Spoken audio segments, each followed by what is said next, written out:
Welcome to our second 2017 instructional video entitled Illegal Personal Contact. This video has been developed with the input of instructional chairs throughout California. My name is Mark Andrews and I will be providing the technical support and the vocals for this video, which is offered in the hopes of a consistent application of the NFHS rules and mechanics of the game of football. When you observe a player taking aim and initiating forceful contact, we suggest that you closely observe the player's action and then accurately place the foul into the correct category. By recognizing the exact action of the player, we can then report the correct foul to the referee and to the coach. In order to assist officials in this observation, we suggest you go in the following order. Number 1, targeting. Number 2, spearing. Number 3, blindside block. And number 4, other excessive contact to a defenseless player. When you observe a player taking aim and initiating contact, does he initiate contact above the shoulders? If so, it's a foul for targeting. Initiating contact into the area just below the face mask and then continuing up to make forcible contact into the head and neck area should be considered targeting. If it's targeting, call it targeting. Don't shy away from the terminology. It doesn't mean the player is ejected. Be accurate in your description by reporting the correct foul. When you observe a player taking aim and initiating contact, and the contact is at the shoulders or below, does he strike with the crown of his helmet? If he does, it is spearing. Call it spearing. Again, be accurate with your terminology. Quote the rule to the coach if necessary.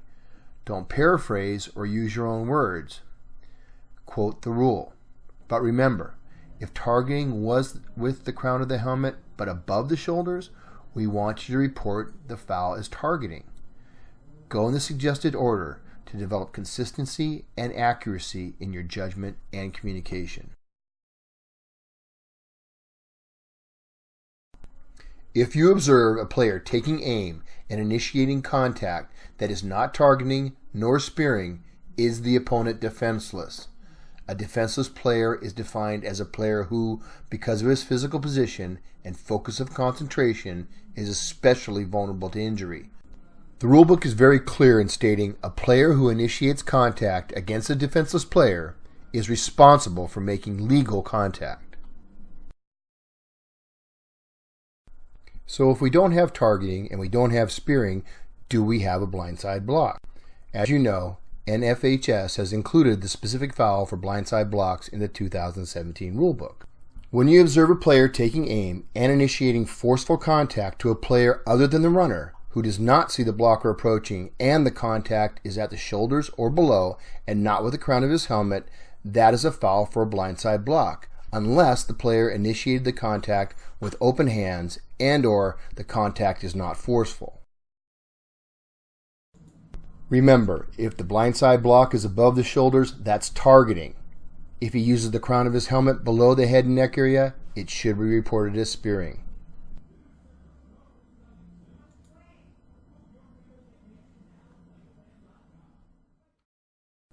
And finally, does the player take aim at a defenseless player and initiate excessive contact in any other manner than targeting, spearing, or a blindside block?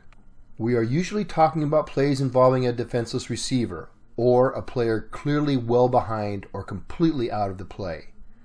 Coaches understand about contact to opponents clearly behind or out of the play. We've had that foul for decades. But making legal contact on a defenseless receiver has some coaches puzzled on how to properly teach their players. We suggest that coaches teach their defenders to either make a play on the ball in an attempt to dislodge it, or lower their target, keeping their head to the side, and tackle, if possible, the defenseless receiver. We strongly suggest accuracy in reporting fouls to the referee and the coach. Select the correct foul by going through the sequence provided in this video. Quote the rule as much as you can and don't paraphrase or use your own words. Practice your observation skills using video and practice your foul reporting skills. Now we must discuss which official is in the best position to make these important judgments. Instructional programs and videos must emphasize that in many cases, the official closest to the action is primarily responsible for other important judgments, which include the forward progress spot, action on the runner like a face mask or horse collar, and of course possession of the ball or completion of the pass.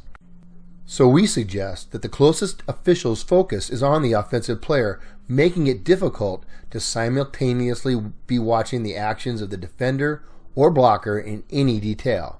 Thus, it is the away official who usually has the best opportunity to focus on the closing defensive player and judge the elements of the contact. While you're in the process of observing and identifying the correct foul, and you and other officials on the field observe a foul so severe or extreme that it places an opponent in danger of serious injury, you must consider the possibility that the foul is flagrant. It is our experience that when a flagrant foul has been properly identified, at least 2 officials are involved in that determination. When reporting an ejection to the head coach, use the language provided in the rule book. Something like, "Coach, that foul was judged to be so severe and extreme that by rule the player must be ejected."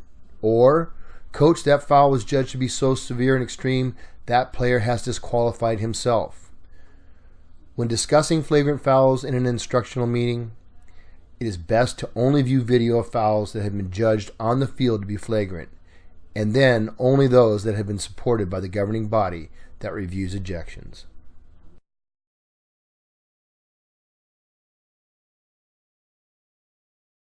Well, that's it for this edition of the 2017 CFOA Film Study.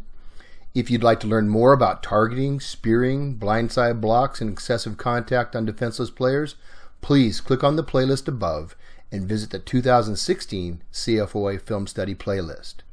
If you'd like to view any of my instructional videos, just click on my picture and it will take you to my YouTube channel. If you'd like notification of new videos as they become available, then feel free to subscribe to my channel and you will receive a notice whenever a new video is released. Thanks for watching. This is Mark Andrews signing off.